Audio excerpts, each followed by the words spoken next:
where it's like, okay, so, but I think at the same time really is that time, basically, it's just the same when ACRs started, when ICHS started, all the organization really depend on everybody's, individual support.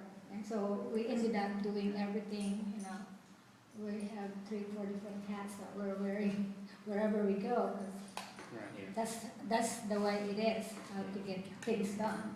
Well, we really relied on each other for support too.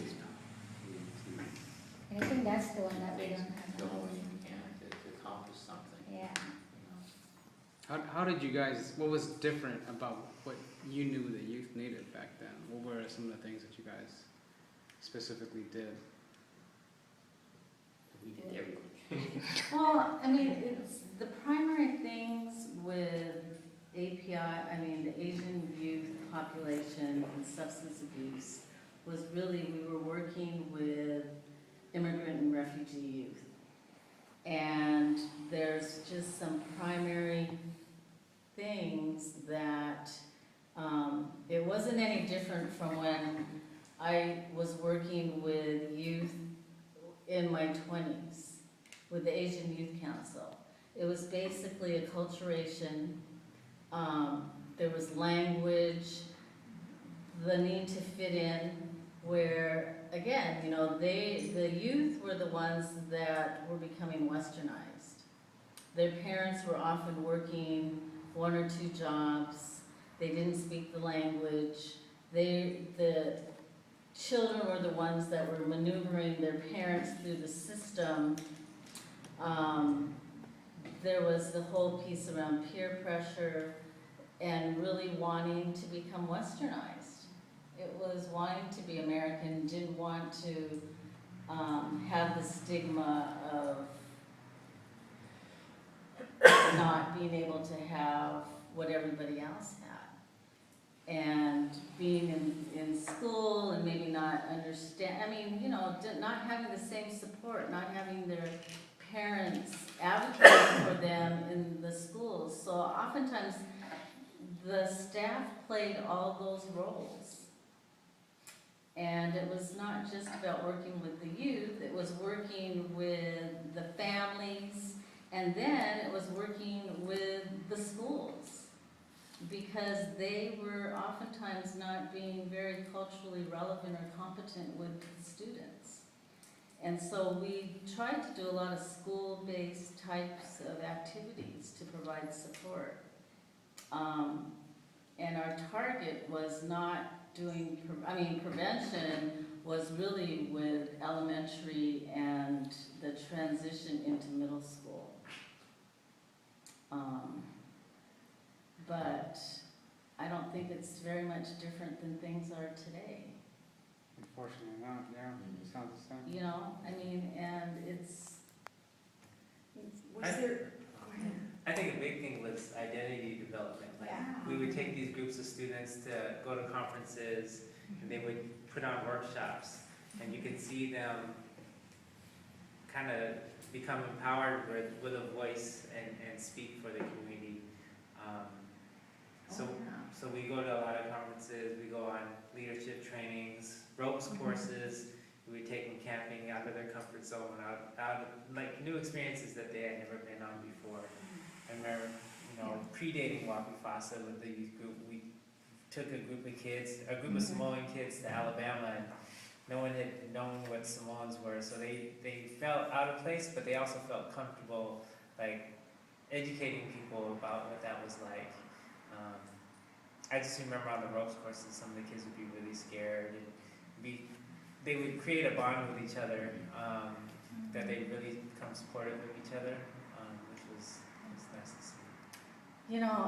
And for when we really started doing the program activities, the breakdancing piece back then, that was 1997, that was the big thing. No, way before that. Yeah. I'd say 93, 94.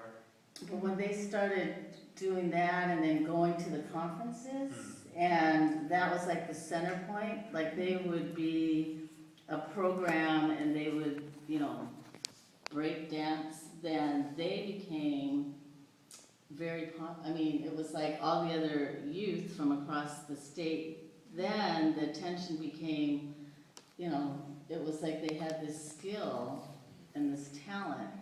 But I think that's part of, like when we're running the youth program in Corey, which is the outlet. And the kids are the one who actually come out of this name, is also the alternative, because a lot of them, then have nothing to do. So when we created that was then, where they could get more, information, become, leaders, because we train them.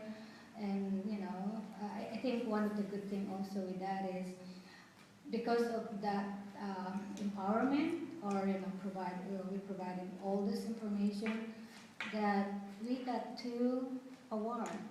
Remember? National Defense, Children Defense Funds gave us. Yeah, right. And Governor Mike Laurie gave us another. And that's, because Which was it? Governor Laurie, Mike Laurie, right. there is, one from the state. And I don't know where it is now. They're in the office. Yeah. So I They think, still have. and those are all talk about drug and alcohol, but also games. Again, it's just like, I think when you have the space where we have now, continue to have, where kids can come and hang out, I think that's really good for them, because then they have something to look forward. I mean, when we are doing that, we have 2, 3 different kind of gangs going there, and Harold kept telling me, like, Auntie Emma, we have this, and I'm like, okay, this is a neutral zone, so we have to make this is a neutral zone, I don't want to see anything, but then after that we have to worry, Corey, you take them home, I'll take them home, because we want to make sure that nothing will happen. So I think, we would take kids who needed community service, Yeah. who get busted, so we had a lot of kids. Chubby and Echo Glen, they used to send us kids. Oh, yeah. Oh my God, Well- it's like, what am I supposed to do this? And they got this from But juvenile. we also had summer youth employment programs that they produced two videos. Yeah, One of Yeah. them about Asian gangs. humanitarian points of view, yeah. And then, what was then the other thing was, because at the same time, there was an increasing amount of gang activity. We were located in the International District, and I remember going out to having the kids come in and tell me, oh, you have to come out now because they have the kids up against the wall.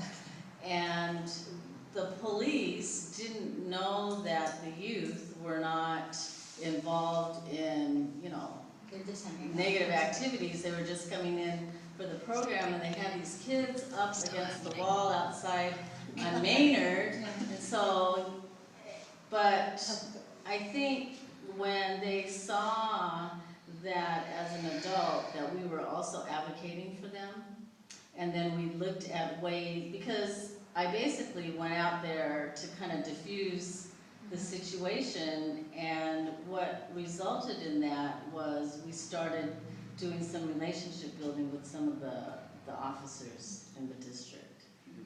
And